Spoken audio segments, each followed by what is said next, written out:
Mais alors, est-ce que ce gouvernement a fait un bon travail face à la canicule? J'ai des amis de gauche qui m'ont dit, certes, j'aime pas le gouvernement, mais c'est pas un peu injuste de lui reprocher de ne pas être prêt face à la canicule, parce que la canicule, par défaut, c'est un truc qui est un peu imprévisible. Non, c'est vraiment pas injuste du tout. Le gouvernement, il a renaclé sur tout ce qu'il y avait à faire pour l'écologie, tout en se targuant, évidemment, d'être les meilleurs du monde, d'être en avance sur tout le monde, d'être les plus malins.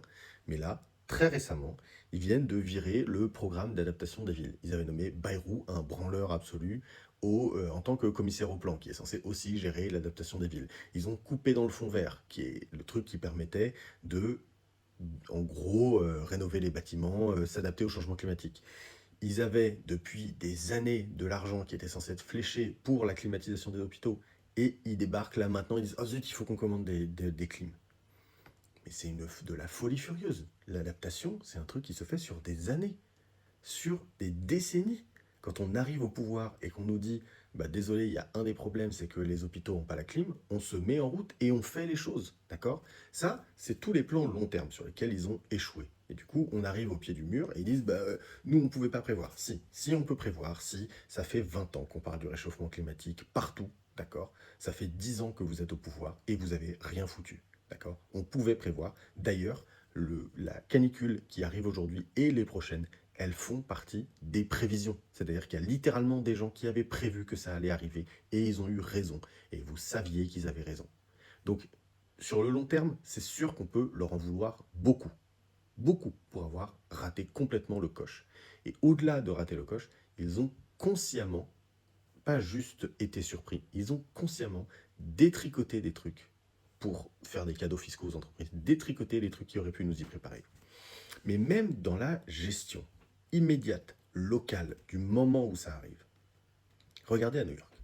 Le maire, Zoran Mamdani, il a dit ok, on va prendre des vannes climatisées et faire des tours de la ville pour essayer d'offrir des espèces d'îlots de micro-fraîcheur aux gens qui sont en train de crever de chaud. On va aller visiter les vieilles personnes. On va demander à tous les gens qui habitent à New York d'aller voir les vieux. Si vous voulez vous inscrire sur notre site et sur ce site, on vous donnera des personnes à aller visiter. Si vous pouvez le faire, eh bien, on va vous payer pour aller visiter des personnes âgées pour vérifier qu'elles sont en bonne santé.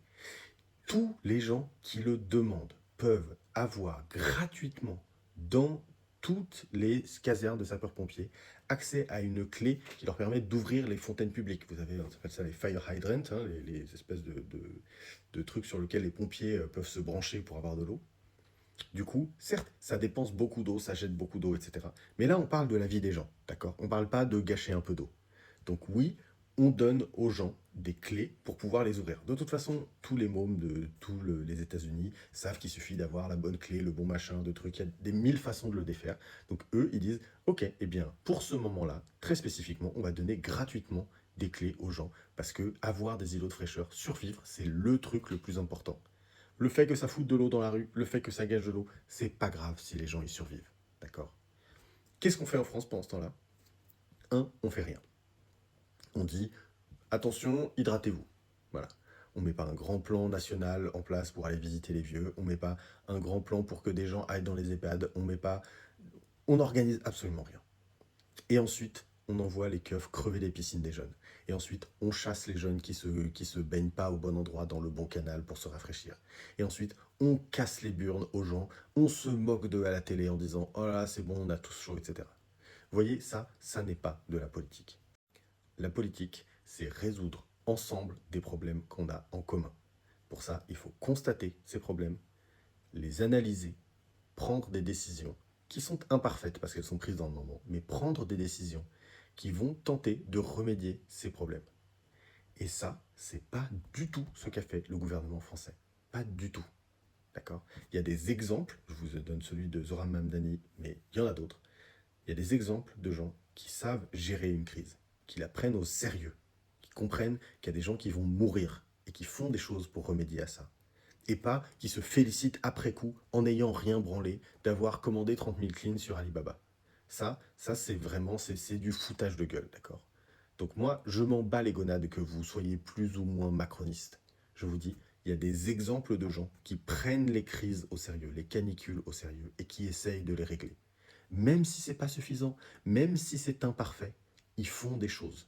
Ils font pas de l'individualisation de la problématique en disant bon, eh ben, bonne chance et hydratez-vous, hein, pensez à fermer vos fenêtres. Qui disent non, nous, si on a des moyens, les moyens de la puissance publique, on va essayer de les déployer pour essayer d'aider les gens. Ce ne sera pas parfait, on ne pourra pas aider tout le monde, mais au moins on aura essayé. En France, ils essayent même pas.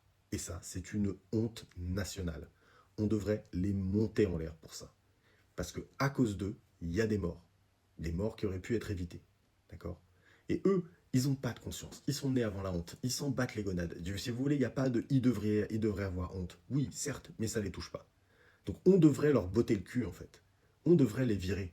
Parce que si eux, ils ne peuvent pas être touchés par la honte, au point de modifier leur comportement pour que la prochaine canicule, ça se passe mieux, et qu'ils refont la même chose, et que ces morts ne leur pèsent pas du tout sur la conscience, eh ben c'est qu'ils n'ont pas de conscience, et donc ils n'ont rien à foutre là, en fait. Bottez-leur le cul.